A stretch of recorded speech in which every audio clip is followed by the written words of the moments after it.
right, guys, welcome to Circle Back Podcast. My name is Hannah. And I'm Adrienne. Adrienne's on. Congrats, Adrienne. Heck yeah. Welcome to your first podcast of co-hosting. Thank you. I'm so excited. I know everyone's just so happy we're together today. I'm excited. It is the first recording of season 3. Boom, boom, boom. So go us. Matthew, thanks for being here. Okay, he gave me a little, what is this?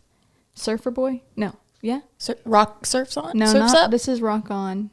Shimmy? No, I don't know. Maybe I should. What's it called? I don't know. Hang 10? Hang 10 might be it. Maybe. Yeah, okay.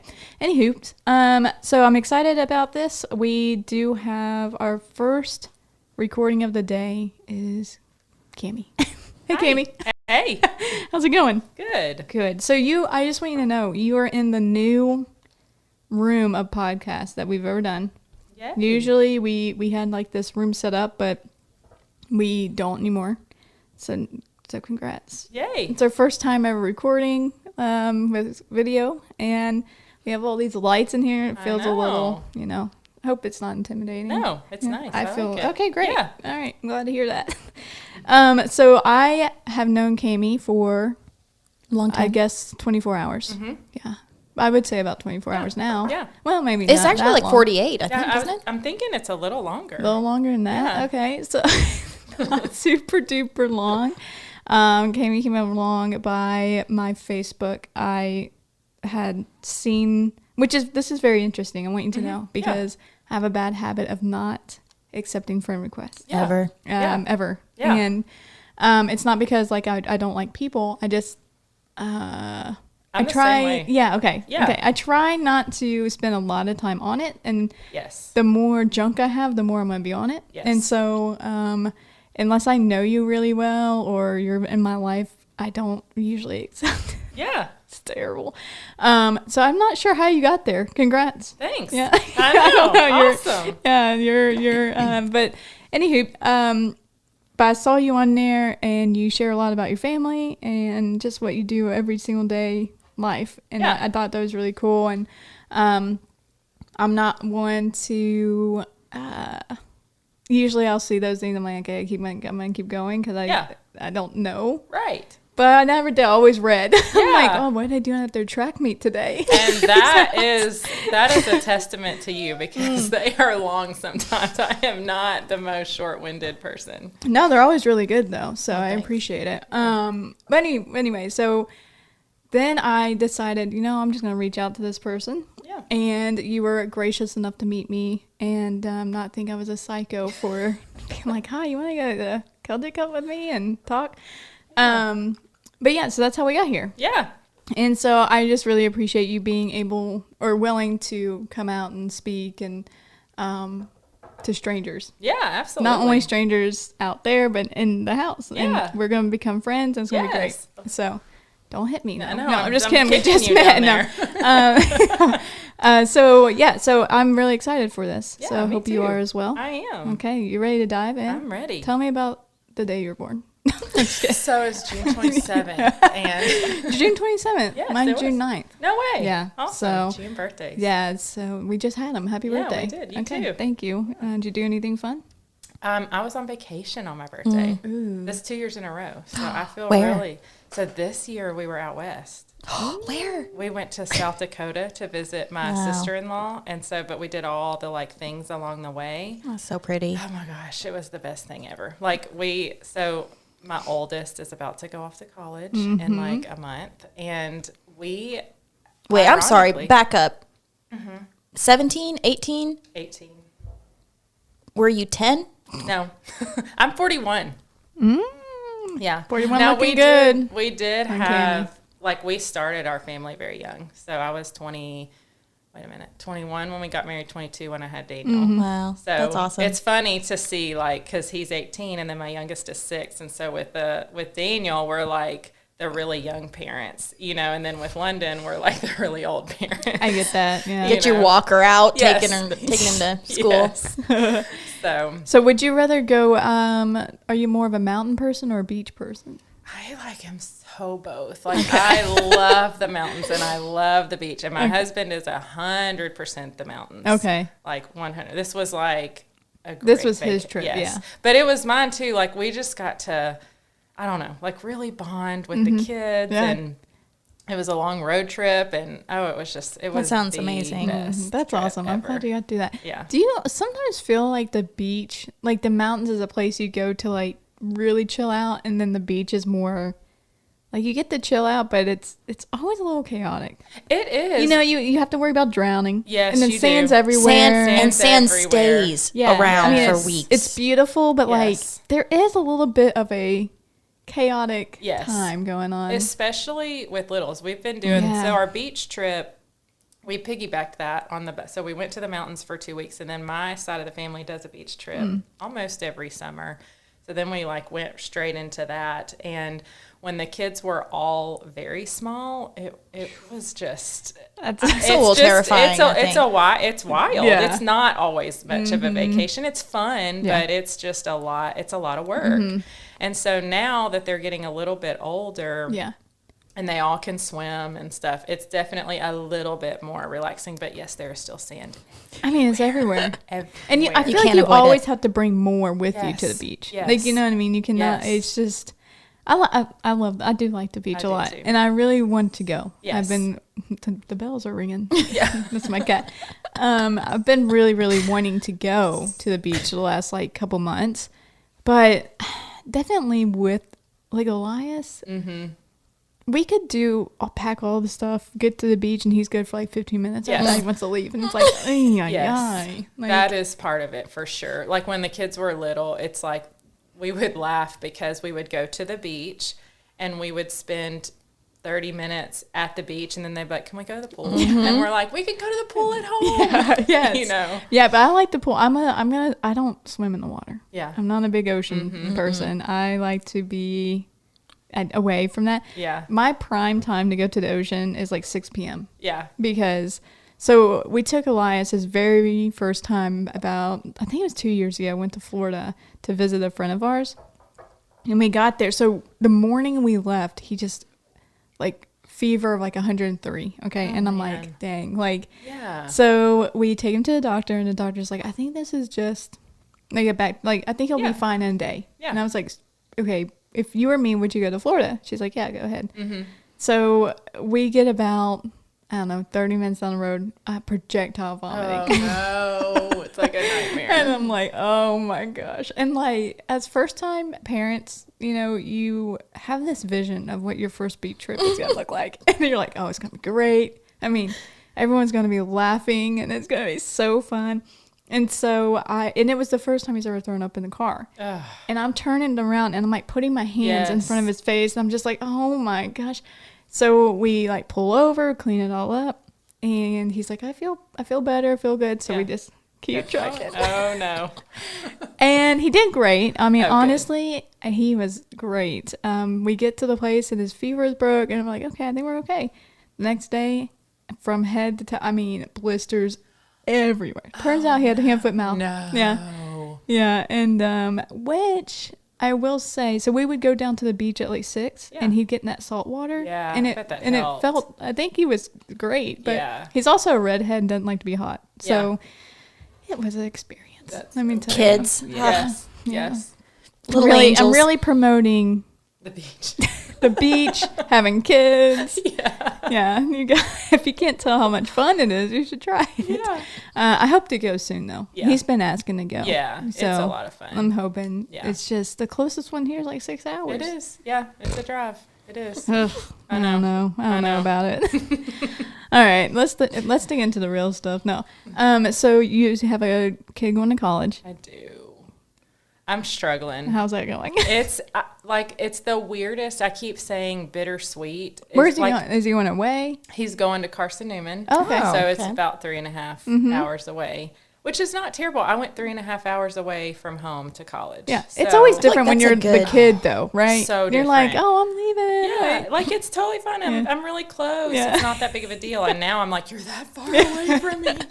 And so it's the weirdest, which I just will always say, like parenting in general is like this, but it's the most bittersweet I've ever felt in my whole life. Like these were the best years of my life. Like when I went off to college, that's when I met my husband. Like that's when, like I keep saying, that's like what gave me my children ultimately, which has been some of the best years of my life. And so I'm so excited for him to go off, and I want him to be like happy and succeed and not want to come home all the time. But then I'm like, but I want him to want to come home all the time, and I want him to miss me, and I'm just like not ready for that season. I remember when I had my daughter, the youngest, and she's 6, and I remember as soon as I had her, I was like, wow, we are only going to have like 6 years of time where they're all like, our family is complete and they're all in the house together. And now I'm just like, how did those 6 years go by so fast? Yeah, it's crazy the time that it moves so quickly. And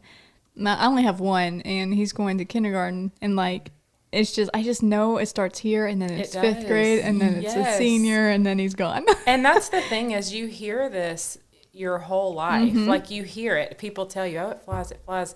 And I don't know. It's like I can't ever get it into words, but it's like, as much as you think I know this, like they're telling me this, and I really did believe them. Like I soaked it up. Yeah. Like I was like, okay, like I know this is going to go by fast. And I don't know if I thought by knowing that and not dismissing it that it would make it go slower, but it doesn't. Like it's just the most surreal I mean, it's just like if we're talking about like grief, you know, we all go through it. It's going to happen to everyone. But, and you're like, oh, I'm ready. And it's like, yeah, you're not ready. No. You're never ready. No. You're never, you know, and not to compare the two, but the same sense of like trying to like you can't prepare for it. As much as you want to. I'll say I'm one of 8, and my oldest brother, he is I think 13 years older than my youngest sister.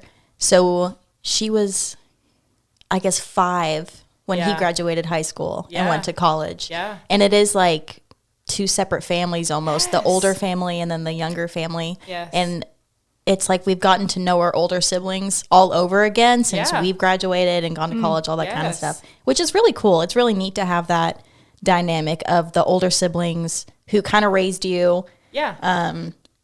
So you know them as more authority figures when you're kids, and then you grow up and become adults, and friends. You get to know them. You get to know them as friends. It's pretty neat. So that's crazy to me, like, because my 6 are 12 years apart, and so your mom, like, really, she got 2 more in there. She really did. She slid those on in there, out there, either one, and they came sliding right on out. Well, the last one, Lillian, my youngest sister, was born at home just because it slid right on out. I think she just came on out. So something to piggyback off what Adrienne was saying is something that's been really cool for me recently is I am one of 5, and I'm the youngest and also the only girl. And so, and when I say I'm the youngest, my youngest brother's 6 years older than me. So like there was all of them. And then there's me. You know? And so when I was a kid, it was kind of like growing up. I mean, like Isaac was there some, but he was so much older, and everyone was so much older that it was like I had different parents than they did. It was very strange. Because I had the older parent. My brother would come get me from school, and they'd be like, "Your dad's here." My dad would come, "Your grandpa's here." You know, and it was just a weird dynamic, and but I got to see a lot. I got to learn a lot. I got to see what works and what doesn't work. You know? But right now I'm 29. Oh, there's Eli. I told you it would happen. What do you need? Oh, we don't have any apples. You want a banana? Okay.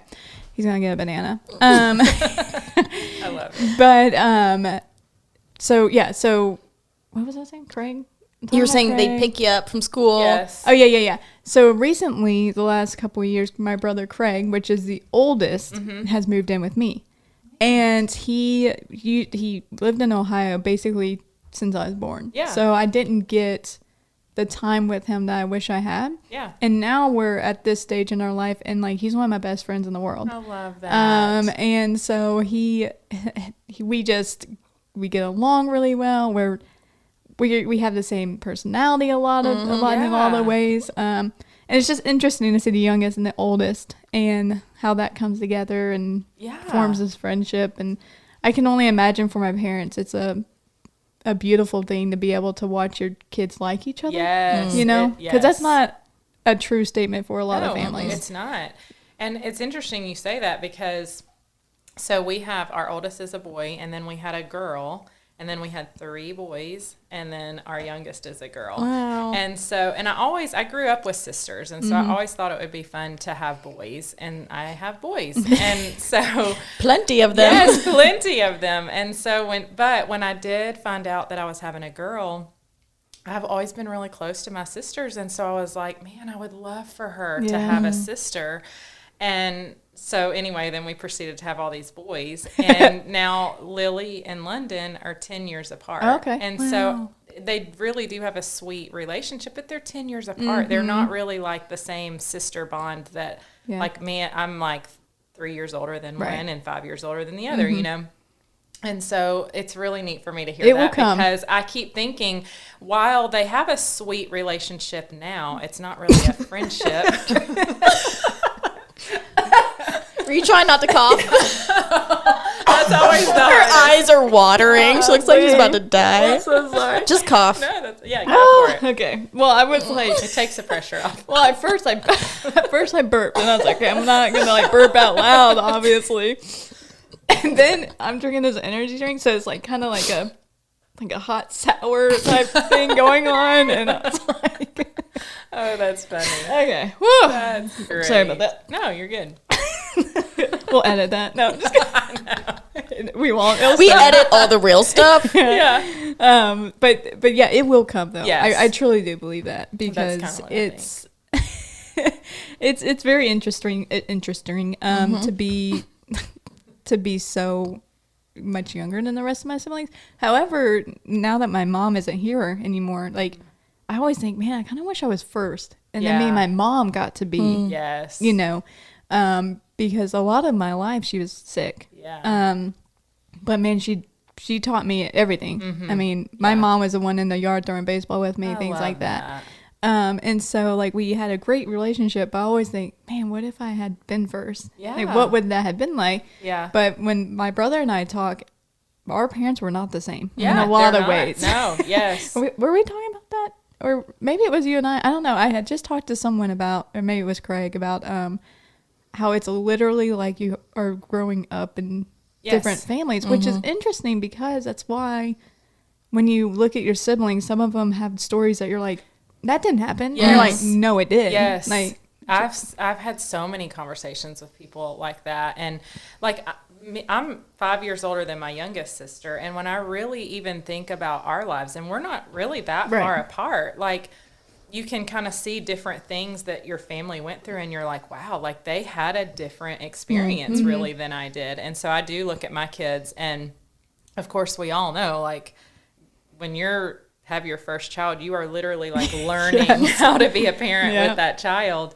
And then even in our family, we moved a lot. And so I tell my older ones all the time, we kind of have, it's like we have 3 that are super close in age, and then we have a 3.5 or 3 and 8 month like age gap before the 4th one starts.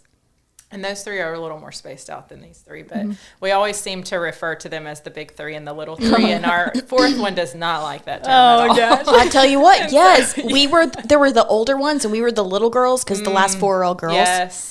I hated that. I know. I need to break that. I still hate it to this day. If you only knew how competitive this family was, too. I can only imagine being called the little girls would be terrible. I will show you. I'm not one of the little girls. My heart starts beating faster. I'm like, do not. Now, where are you in? I'm number 6. Number 6. Yeah, so I've got 2 younger sisters, and then 2 older sisters, 3 older brothers.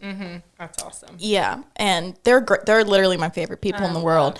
But we also, you annoy each other in these ways that you're like, you just can't annoy someone like that. Because they know exactly what buttons to push. Yes, they know. I love being an outsider of it. I bet.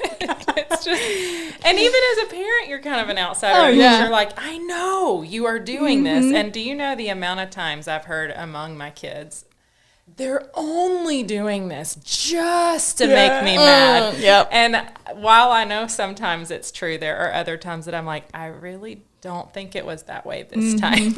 So like I'm interested in, so I have one, Matthew and I don't plan to have any more, which is a taboo thing. I can't tell you how many people are like, you're not going to give him a sibling? And I'm like, am I supposed to? Nobody has a dog. But there's this like guilt and shame and like, you know, and you feel bad about just having one child a lot of times. And Eli has just now started, I think he doesn't understand. He's like, I want a brother or sister. And I'm like, okay. And I was like, but you do realize that you'd be, if I had one right now or like got pregnant, it'd be like almost 7 years. You'd be almost 7 years. You're not playing with that kid right now. Like, oh, You understand that, right? Yes. I mean, 3 years so you can. to do anything. But, you know, it's just been very interesting. It's like when you get married. And then the first question is, when are you having a child? And then you have your first, and literally, like, you're like wiping sweat from pushing this thing out. And then someone's like, so when's the next one? When's the next one coming? Holy moly. Like, you know. You can't win. No, because then when you have the third one, it's like, don't you know what causes that? Oh, my gosh. That's what we start getting at that point. But there are ways to prevent that, you know? Yes, exactly. Do you discipline your kids differently based on like who they are or how? I mean, or is you know? So one of the things it's taken me a long time to like chew through this and figure this out, but I feel like one of the things that I've noticed that we really do is there are certain things. Disrespect for me, is a key one. You don't really get very many chances with that. It doesn't matter who you are. It doesn't matter which kid you are. If you smart off at me, or there's like a very clear, like it's very clear to me that you are challenging, then you're going to get some sort of punishment. But aside, I mean, I can't really say for sure aside from only that one, but for the most part, it's a pattern to me. So you'll get some warnings, but if I'm noticing like a clear pattern, this is clearly something that you are continually struggling with, then you're going to get more discipline for that than maybe a child that they might have slipped up once or twice in doing that this. Makes sense. And that's hard. That's very hard for them to understand. It's something we've tried to kind of explain to them is like picking, for instance. We have like, of course, in a family of 6, like we have picking. And so if one child is in particularly struggling with like just a constant like picking, but then someone else randomly picks, like this child is more than likely going to get a more of a discipline for that than this one. And so they're like, but he, you know, or but she. And so that's hard. But I bet like consistency helps with that. So like it's not that you favor one over the other or anything like that. It may be this person today, but it could be this person tomorrow because they have more of a thing going on. Do you find it difficult, I guess, so like in this day, I hate the word day and age. I hate that expression because it makes me seem, anyway, but you have this like gentle parenting and then you have so many parenting styles and all this stuff and what's right, what's wrong. And you guys are your husband's a pastor. So like I just can imagine that's a whole nother level of, I don't know if like pressure is the word, but like to make this family work and make sure I'm doing everything right, the Christian quote unquote way, like, you know. Do you ever find it difficult to talk through that with people that are like, well, that doesn't work for my family, or, you know, how do you do that with yours or anything like that? Like, I think personally, and it's my husband and I've talked about this a lot, but giving people parenting advice is probably one of the most difficult things ever because every family really is very different. And every family has different experiences that they've had in their past. They have different outlooks on life. They have different kids. You're different people than me. Individual, yes. You're just and different. So, and I think what I've learned is that like overall balance is probably one of the best thing. So like I'm going to try to see if I can think of an example. Like, okay, maybe I do not want my kids like climbing all over my furniture or whatever. But like I let them, I don't know. I'm like the worst at coming up with examples. But somebody else is like more okay with their kids climbing. I think it's all about balance. I don't think you can really say, well, that's like, you're not doing it right. Yeah. Like you're just not doing it. Your kids are going to be wild. Right. Yeah. Yeah. You know, I think there are ways that we might allow this, but we don't allow this. I think it's a good thing when you're thinking about like how much. I think in the Christian realm, you're always like, I can't protect them from everything, but I also want to protect them from some things. Yeah. And I think the way you go about that is going to be a little bit different in each family. Some families are very strict on the amount of TV that they let their kids watch. Some are a little more lenient. I think there's always some clear boundaries where you're like, this is probably... Your eyes are bleeding. Yes, like you shouldn't be watching 12 hours of TV a day, and you probably don't need to be consuming this type of content at this age, you know, especially if you're, believers. But like, I think that's what's so difficult about it. It is very hard. And I think that I used to find myself telling Eli, like, we're not going to play that much game, or we're not going to play or watch that much TV. But like, I'm sitting here watching like 6 hours of Netflix or something. And I'm like, man, like, I know we're like, I'm an adult and he's a child, but at the same time, he is watching me, you know, and if I'm neglecting him because I'm on my phone or something, scrolling, and he's like, well, why can't I play a game? Like, you know, I'm like, that's kind of like, that's a me thing, you know, I need to fix that for myself. But I think it is so hard to give advice to people because we only can go off what we have done and what works for us, and not everything that works for us is going to work for you. I think don't play in the road. You're going to get run over probably, you know. But I think there's such a judgmental mindset, I guess, when it comes to parenting. And sometimes it happens without even realizing it. Like, even for me, I'm like, why wouldn't they let their kid? And I'm like, I don't know why they would. That's the thing, Hannah. You don't know. Well, you don't know. And it's like, I feel like it's such a journey. Like, it's such a journey. My older 3 kids, like I said, they were very close in ages. One 18 months later, the next 18 months later, the next. And so for 3 years, like, our kids are in public school, and for 3 years, they were all 3. I had 3 children at home that hadn't started school yet. And they were very energetic. Like, they had so much energy. And, you know, you got to think, I'm a young mom. Like, this is my first go at this. And there's only one of you. And there's only one of me. And so they were very, very, like, I'm just going to say it. They were wild, you know. And when you're in that phase, you're kind of like, I think I'm doing okay, but I don't really know because I'm saying, hey, quit running, and they're not they're listening. Still running. They're still running.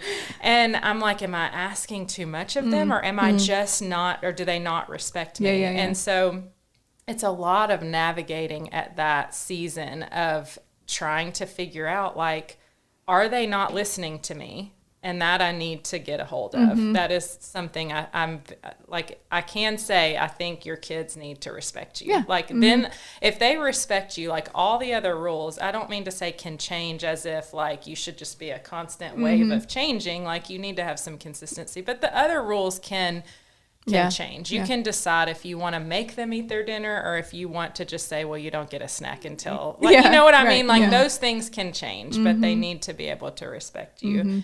And it's just hard. It is. I think that at some point I think when it comes down to parenting, sometimes we have to stop saying, well, my kids, and wondering, like, what can I do better? Or how can I change this way? Or, you know, and not being scared of change. Yes. And I think that sometimes when I see people, parents, and they're in public, and let's say they're screaming at their kid. Man, first, I would just be honest. First thing I say, I'm like, well, no wonder your kid's acting like that. Here's the thing, though, about that is I think where we do a disservice, definitely, I think in the Christian world, is we talk about parenting as if it's a it has to be this happy thing, happy whatever. A lot of times it's just very hard. And I think if we are not equipping parents to kind of know their role and be able to stand in that role, there's no wonder that they're getting aggravated. No wonder they're getting depressed. No wonder they're feeling like it's a lose-lose thing. Like, you know, there's reasons for this. And it breaks my heart when it's so easy to be like, I would never talk to my kid that way. And I'm so glad I don't. Like, I'll be honest with you. Like, I'm so thankful that there's certain things I do with Eli. But at the same time, I'm that way because I have parents that brought me up that way. I'm that way because I was brought into a place where I knew the Bible and I knew what the Lord said. And, you know, I have reason to be this way. A lot of people don't. And we forget that. And we're thrown into this. Now most times, you know, we know how babies are made, and you make that decision most times. There's other times not. What I'm saying is that, but we're thrown into parenthood. It's not like, it's not like a practice run. Like, you know, you go to the hospital and then all of a sudden they're like, bye. And you're like, what? What do you mean take this home? What am I supposed to do with this? That's crazy to me. Like, you know? I've never had kids, but watching my siblings be parents, they come home with a child they didn't have yesterday. And that's insane. And expected to bond with them, expecting to know how to do everything. And what resources do you have to prepare yourself for that? I don't think any amount of reading, like there's so many, you know, the timing, is the timing ever right? I mean, I think you can prepare. Like, you know, you probably shouldn't have, you know, certain things, and then, you know, you should prepare for as much as you can. But I don't think any amount of book reading is going to be like, oh, I know how, this was on page 47. I read this, like, you know, I feel so ready. The kind of cliche, funny thing that, like, any of us seasoned parents, when the new mom walks in and they're like, well, I read this book, and we're all like, okay. Have you read the life book? Because it's coming. Like, right. I will say something that's really helpful for us is that we don't know what we're doing, and he's almost 6. Like, you know, we're going day by day, hoping we're okay. We keep a line of communication open. We love him no matter what. But something that is, we're on the same team, Matthew and I. Whatever he says no to, that's no, because Eli will try to be like, hey, Mom, and I'm like, well, what did Dad say? You know, and we'll find each other if we don't know. And I said yes, and he said no. Then it's like, well, Mom already said yes, and it's like, well, now we're against each other, and that's not going to work in our house. And so we're on a team, and something I really appreciate about Matthew is that if Eli disrespects me, he will come in and he said, we don't treat Mommy that way. That's right. Like, we do not treat Mom that way.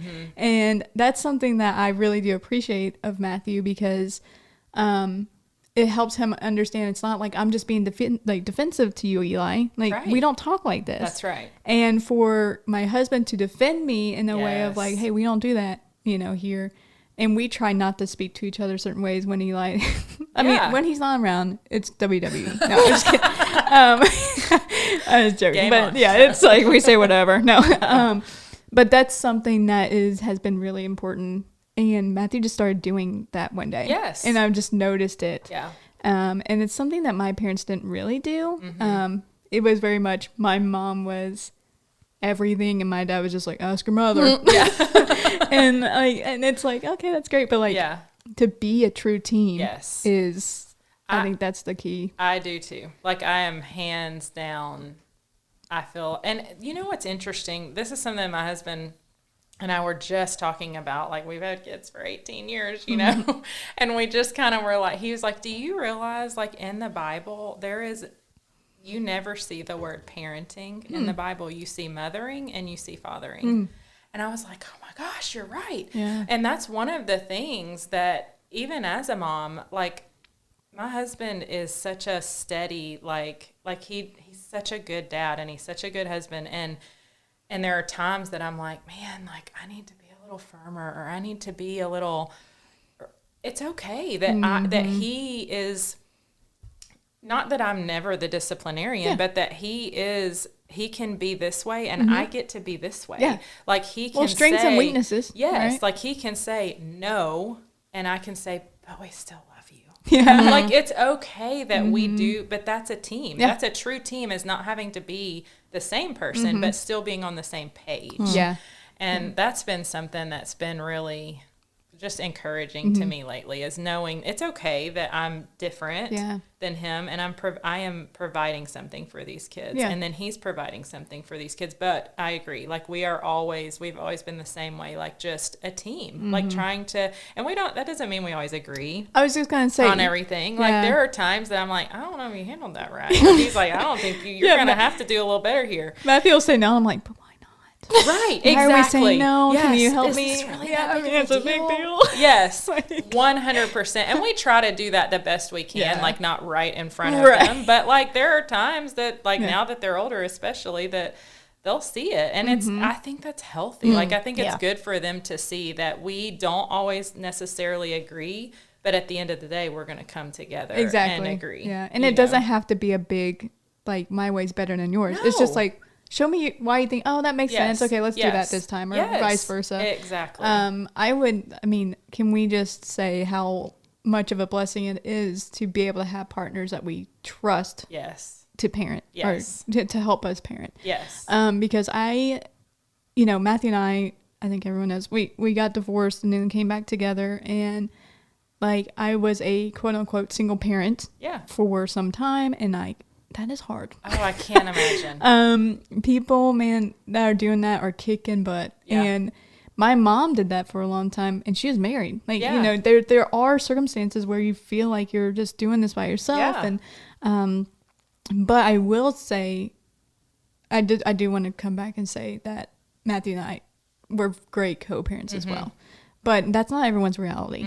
A lot of people's reality is just barely hanging on because they're doing the best they can. Yeah. And I think at the end of the day, I think we just need to allow ourselves to maybe, I don't know, pat ourselves on the back for a minute, because parenting is hard and it is messy.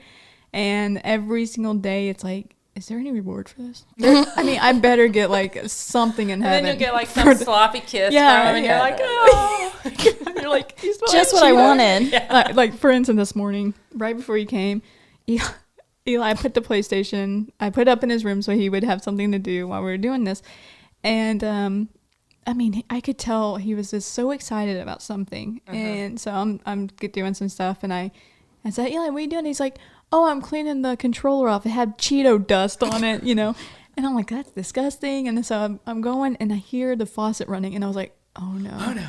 He's putting it in there. No. I mean, he's just, it's submersed in water. I mean, he just has soap on it, all the stuff. And I'm like, your father's gonna kill you. But, like, I was like, Eli, no. And you could see, like, this panic on his face, and he goes, I thought I was helping. Oh.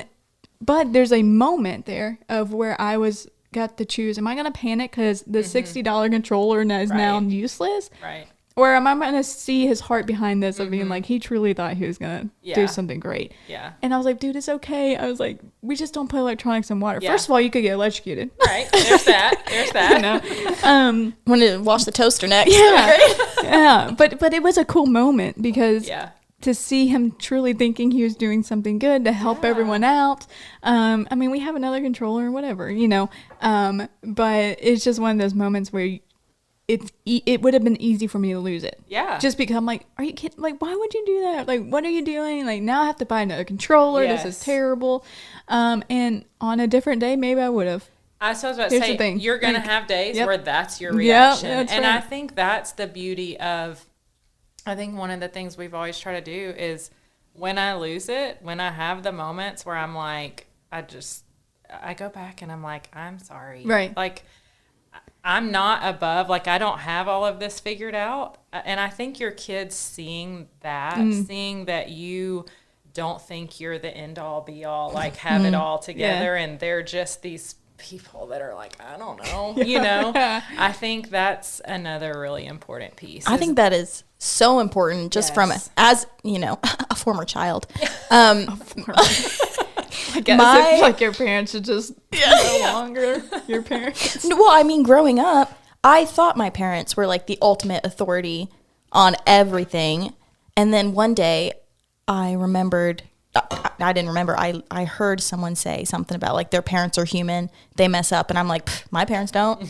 And so when you assume your parents do everything right, you're going to assume you're the problem. If they start yelling, you're going to assume, oh, it's my fault. It's my fault. Yeah. Yeah. So I think that's super important. I love that. Which thing, if we're being honest, because I know you well enough to be, you have, okay, well, I'm the problem. And then it goes to identity issues, and it goes to anxiety of being like, I can't do anything wrong. And I'm just going to, bury all this because of, and then this picture perfect family, but behind closed doors, you're like drowning in self, like, misery. You're like, it's my fault. I'm terrible. I'm horrible. It's man. Not to say anything against my parents. No. Yeah. I mean, they're great. They're terrible. No. Yeah, horrible. Just horrible human beings. And but it is but it's so interesting to see kids that are different. So like her parents, she thought was that is it. That is who it is. My parents, I was like, Mom is it.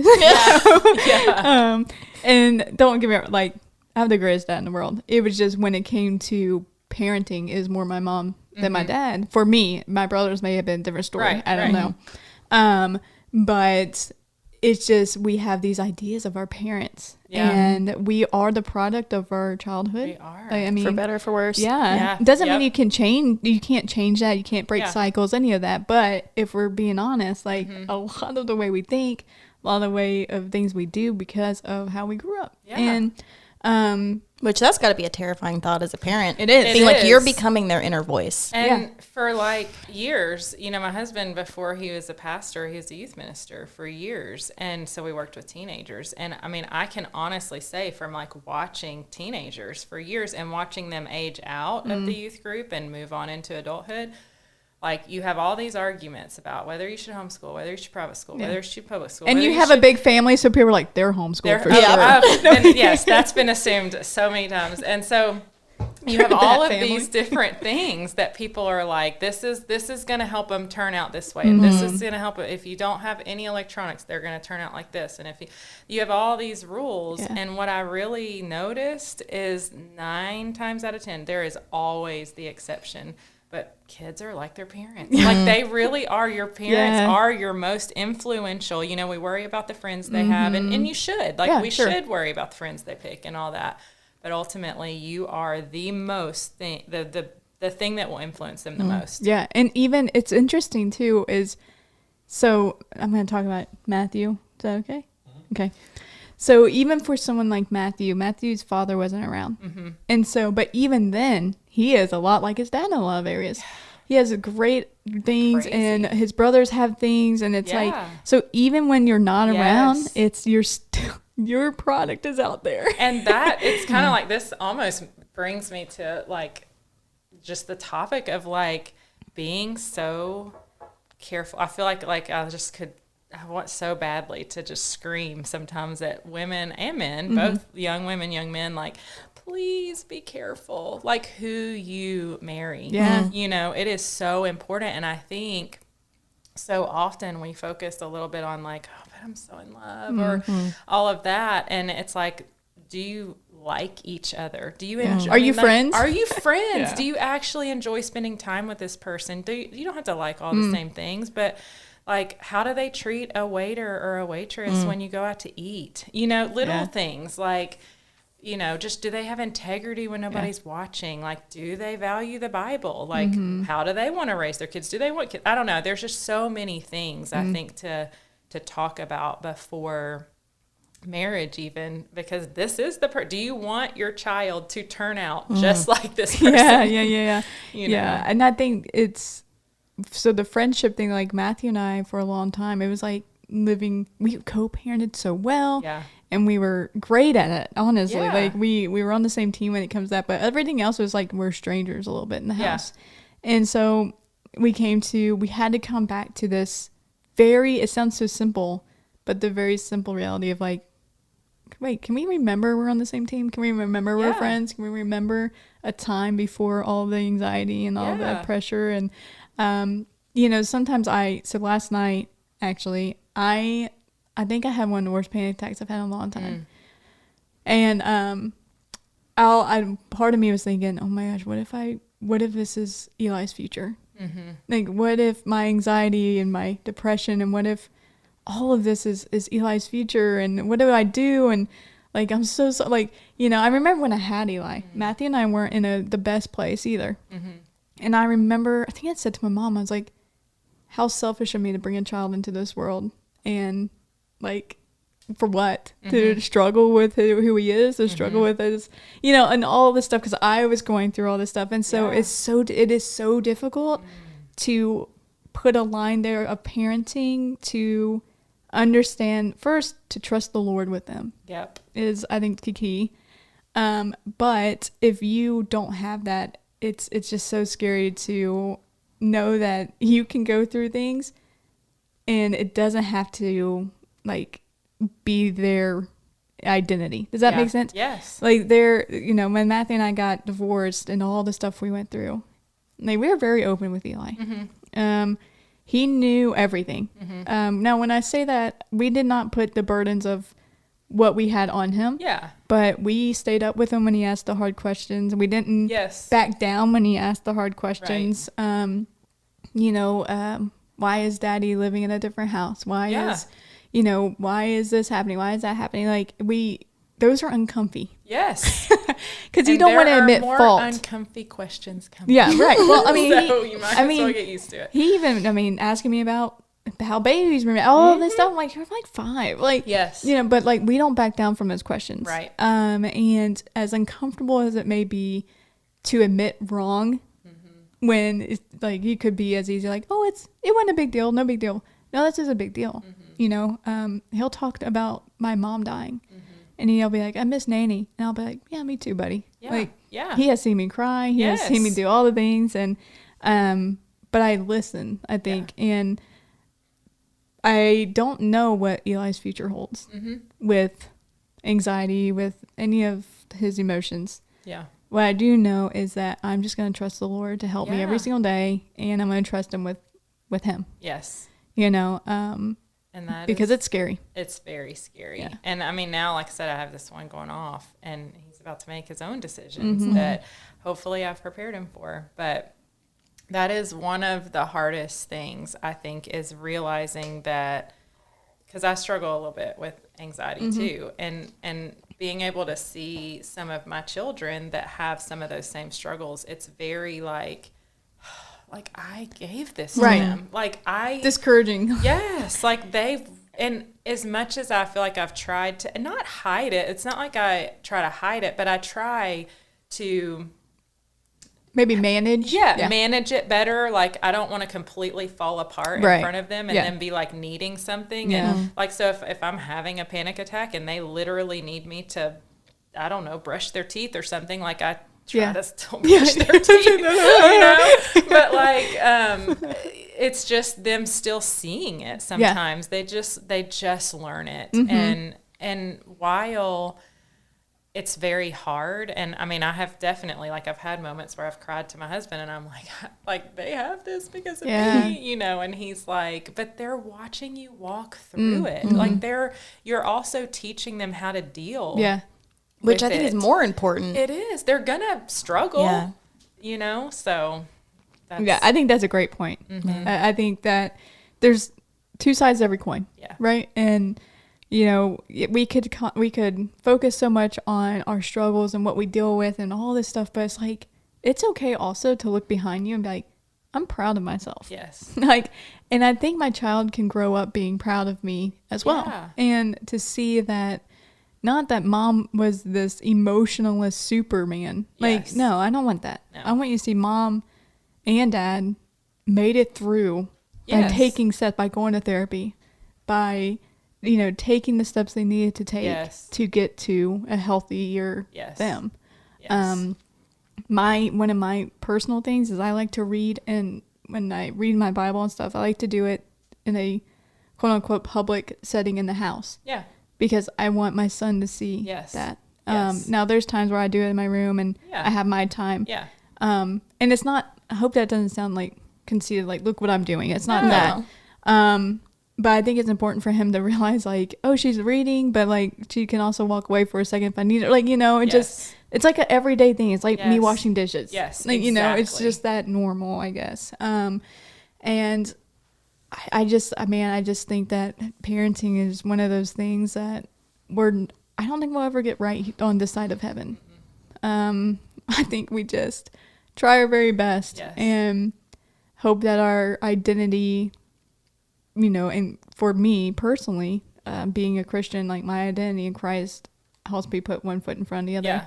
And I think, I mean, that is the one thing I can say that I've told people forever is the best gift that you can give to your children is them seeing you follow Christ and them seeing your spouse follow Christ. Like, if you can both and I'm not talking about going to church. I'm not talking about reading your Bible. Like, all of those things obviously are part of that. But, like, them seeing you actually living it, surrendering and saying, like, man, like, I totally lost my temper today. Yes.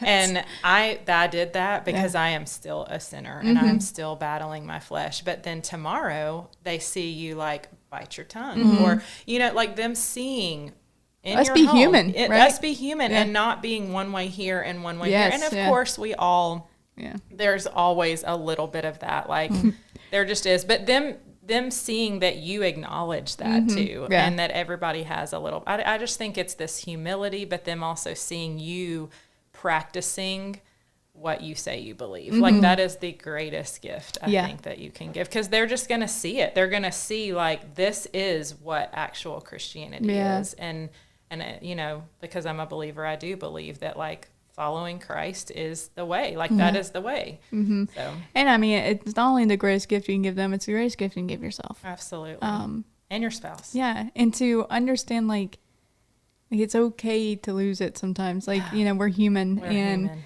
Guess what? Like, let's try again tomorrow. Yes. Like, you know, I literally try to live my life moment by moment, because if I go any farther, I won't make it. Right. Like, I'm like, I can't go day by day. No. Like, I need new mercies every single second of my life. That's right. And, you know, it's exciting. It's an exciting perspective. Yeah. To know that I'm not capable on my own. Like, that's exciting to me. It is. Because then I can realize that I am human. Yes. But once I realize that for myself, I can realize it for other people. I can realize it when my kid really messes up. Yeah. He's human. That's right. And he just messed up. Yep. And if God can have mercy on me, I can have mercy on myself, and I can have mercy on my child, and hopefully it's this big old circle, and we learn forgiveness and we learn love the best we can. Yeah. So I don't know, all the parents out there, bless you. Yeah. Because it is something, let me tell you. It is. I wouldn't have children. Oh, They're the best. Absolutely. I'm feeling real encouraged, guys. I will say Adrienne's not a mom, but she is a great aunt. And you know, she has had her time with small children, and you know, but then I can give them back to their parents. Yeah. That's right. Yeah. That's right. I know Matthew's staring at me. I can just feel it. I'm going to say something. My favorite thing in the world, and you're like, oh, man, like, it's a new baby, you can't sleep, whatever, and someone comes in, they're like, yeah, I get it. I got a puppy the other day. I've never done that, I would like to say. Like, the puppy is just driving me insane. Yeah, my little boy. I'm like, my little mittens at home driving me crazy. Puppies are hard. They are. Hey, but you can put that thing in the bathtub and leave. You can't do that with a kid. Yeah. Like, that kid's coming with you over and over again. Yeah. I don't know, that's just one of those pet peeves of mine. I'm just like, hey, pet peeves. All right. Well, listen, I've had a lot of fun. Yes, this has been awesome. I hope you've had a lot of fun. I have. I think I could keep going for a long time. I feel the same way. I told you the other day, I was like, we need, every time someone leaves, I'm like, part 2? Want to come back? Yeah, sure. I really, really do appreciate you coming on and just chatting with us, and, you know, being someone that's like, I don't have all the answers, but hey, let's talk about it. Yeah. You know, because that's the biggest thing, I think, is people being willing to speak and be like, I don't know, like, you know, we're just going day by day, moment by moment, really. Yes, really. And doing the best we can. Yeah. And, you know, seeing someone walking the walk and speaking how they do it makes a big impact. Yeah. And it's not someone that's quote unquote, I would call you famous though on Facebook. So I would just like to say, I don't know about that. But just ordinary people trying their best, absolutely. you know. I think it makes a big impact, and hopefully someone out there won't feel as alone as maybe they did earlier today. Absolutely. So, thank you. Yeah. Really appreciate it. Yeah, absolutely. It's fun.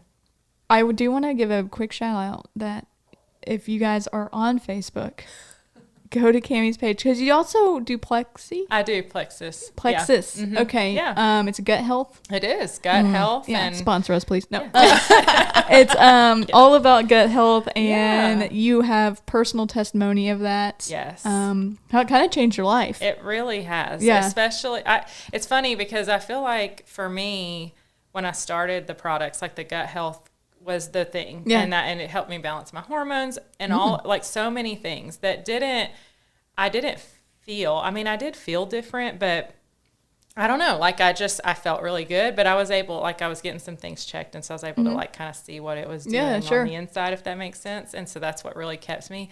And then a couple months ago, I started our like Vital Biome. That's for it's just a probiotic that can help with feelings of stress and anxiety and stuff like that. Give us a gallon of that, please. Yeah, I was like, can we? Yeah. And that right there is where I'm like, this has changed my life. Yeah. Like it has just.